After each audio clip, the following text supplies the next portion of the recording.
안녕하세요. 무익한 종입니다. 오늘은 마태복음 25장 1절에서 13절에 기록된 열 처녀의 비유를 살펴보고자 합니다. 제가 읽어보겠습니다. 그때 천국은 마치 등을 들고 신랑을 맞으러 나간 열 처녀와 같다 하리니 그 중에 5은 미련하고 5은 슬기 있는 자라.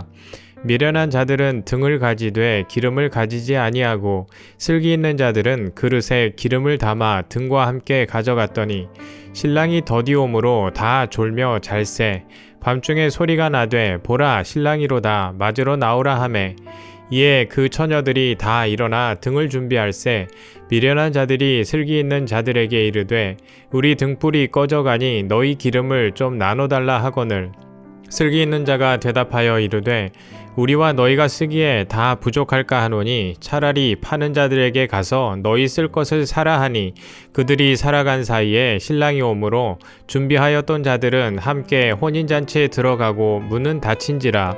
그 후에 남은 처녀들이 와서 이르되 주여 우리에게 열어주소서. 대답하여 이르되 진실로 너희에게 이르노니 내가 너희를 알지 못하노라 하였느니라.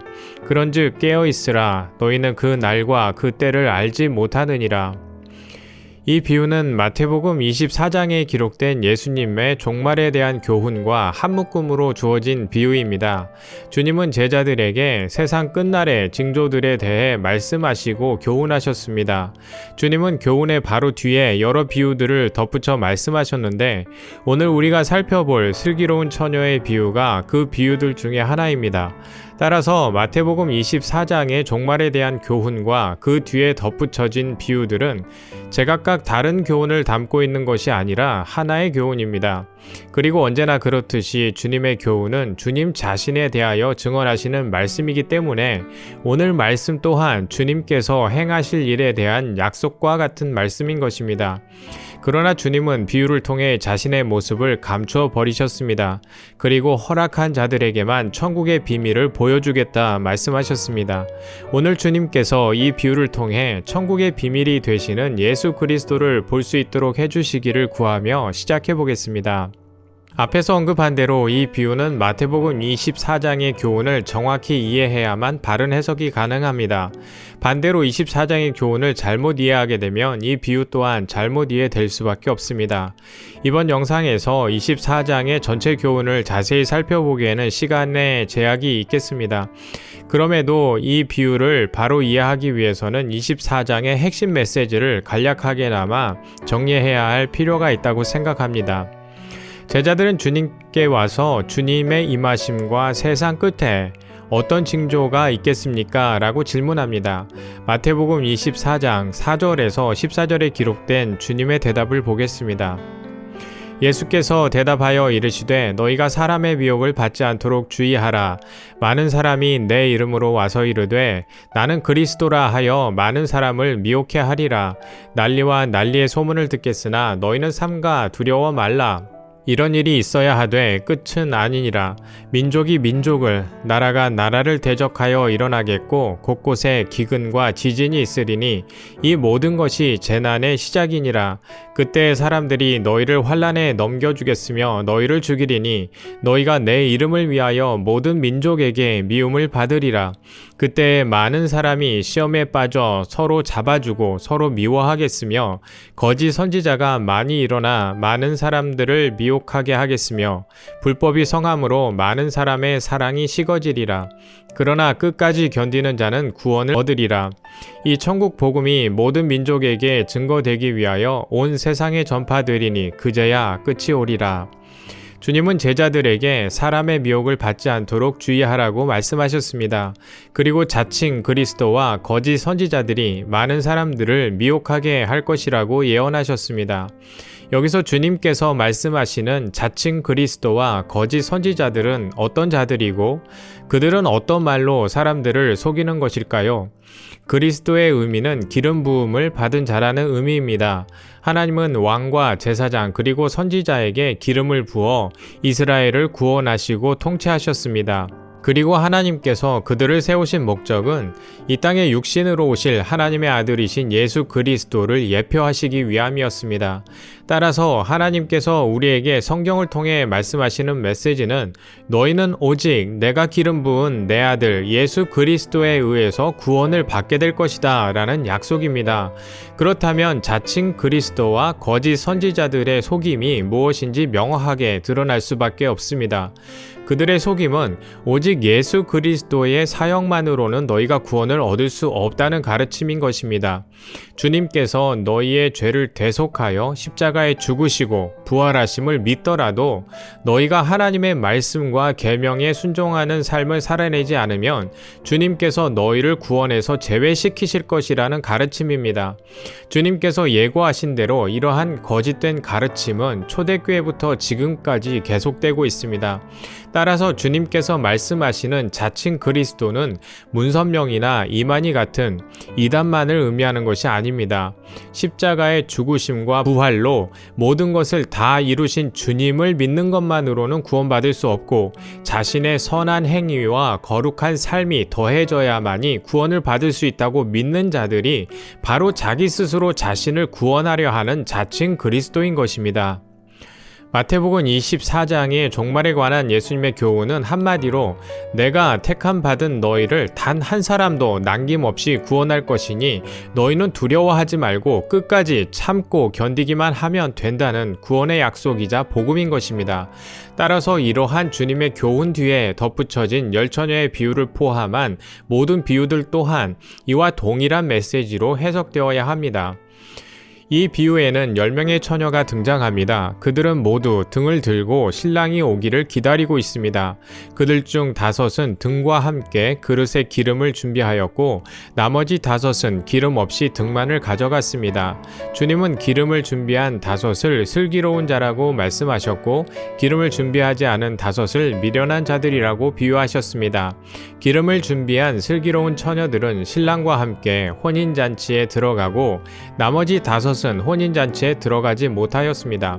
비유를 통해서 알 수 있는 것은 천국에 들어가려면 반드시 기름을 준비해야만 한다는 것입니다.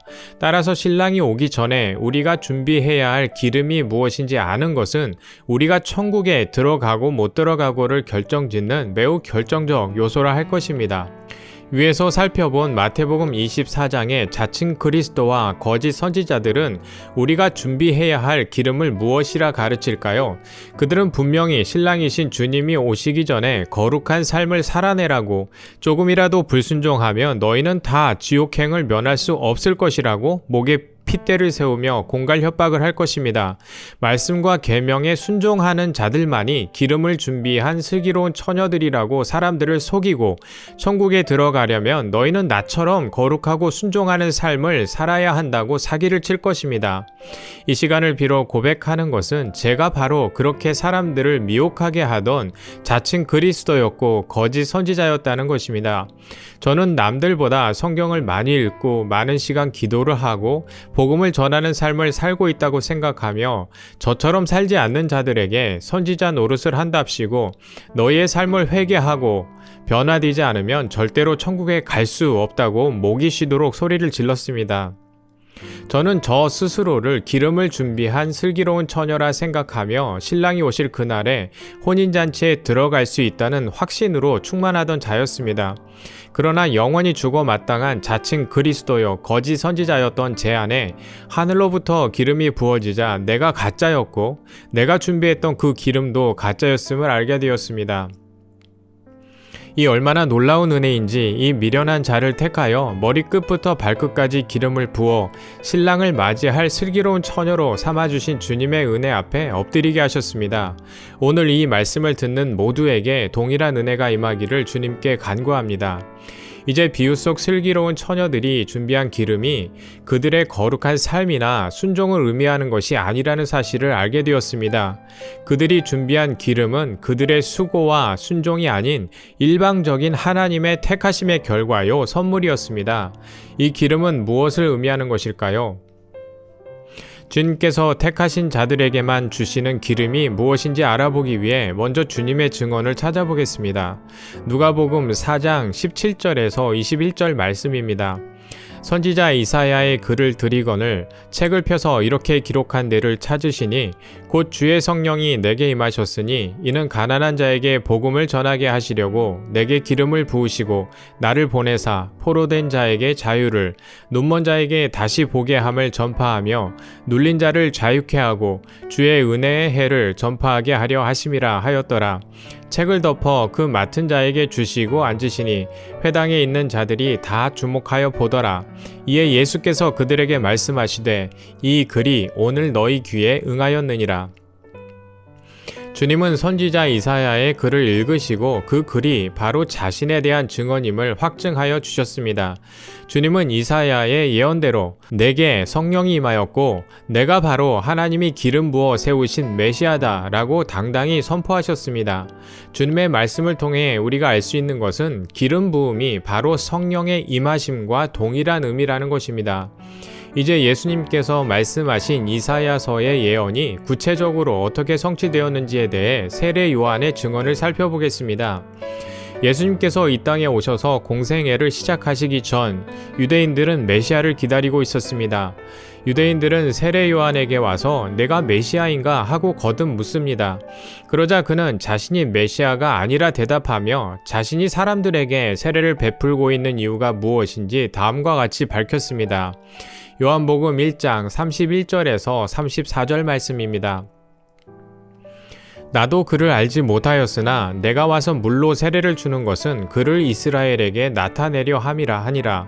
요한이 또 증거하여 가로되 내가 보매 성령이 비둘기같이 하늘로서 내려와서 그의 위에 머물렀더라. 나도 그를 알지 못하였으나 나를 보내어 물로 세례를 주라 하신 그이가 나에게 말씀하시되 성령이 내려서 누구 위에든지 머무는 것을 보거든 그가 곧 성령으로 세례를 주는 이인 줄 알라 하셨기에 내가 보고 그가 하나님의 아들이심을 증거하였노라 하니라. 세례 요한이 사람들에게 세례를 주었던 이유는 메시아가 누구인지 알아보기 위함이었습니다. 그는 자신에게 세례를 베풀라 명하신 하나님께서 말씀하시기를 그가 세례를 베풀 때 어떤 사람 위에 성령이 내려 머무는 것을 보거든 그가 바로 너희에게 성령으로 세례를 줄 메시아임을 알라 하셨다고 증언하였습니다. 요한복음에 기록된 세례 요한의 증언을 통해 주의 성령이 내게 임하셨으니 라는 이사야서의 예언이 예수님을 통해 성취되었다는 사실을 알 수 있습니다. 하나님은 예수님이 세례를 받으실 때 그에게 성령을 보내어 임하게 하심으로 그가 우리를 구원하실 메시아임을 확증하신 것이었습니다.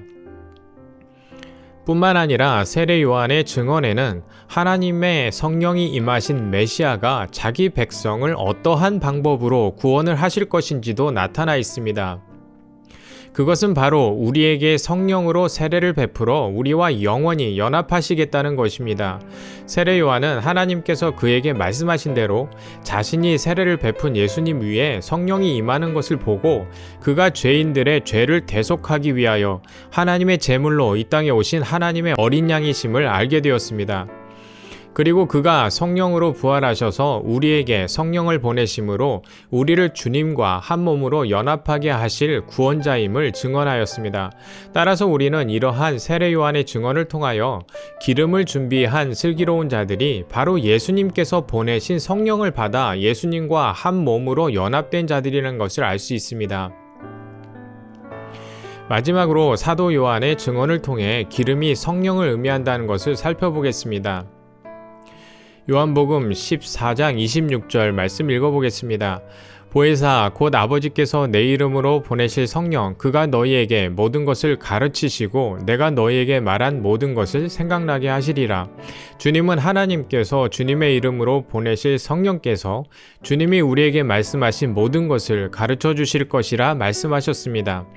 그런데 요한복음의 저자인 사도 요한은 요한 1서에서도 이 예수님의 말씀을 인용하여 기록하고 있습니다.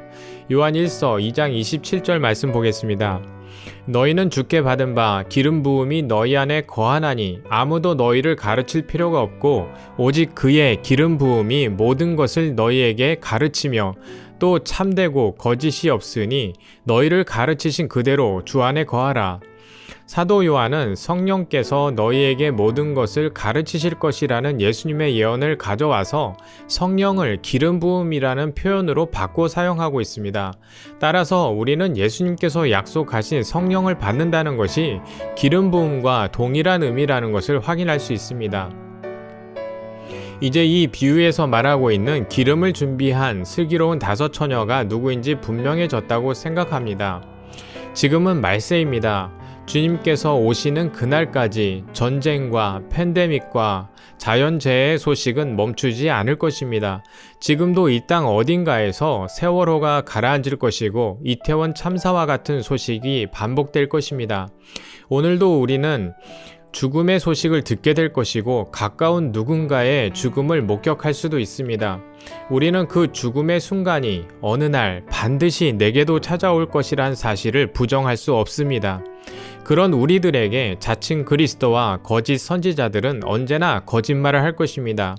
내 삶이 거룩하지도 않으면서 어떻게 천국에 들어가겠냐고 말입니다. 네가 완전히 순종하지 않으면 반드시 지옥에 갈 것이라고 겁을 줄 것입니다. 그러나 우리는 더 이상 두려워할 필요가 없습니다. 주님께서 우리에게 이 비유를 가르쳐 주셨기 때문입니다.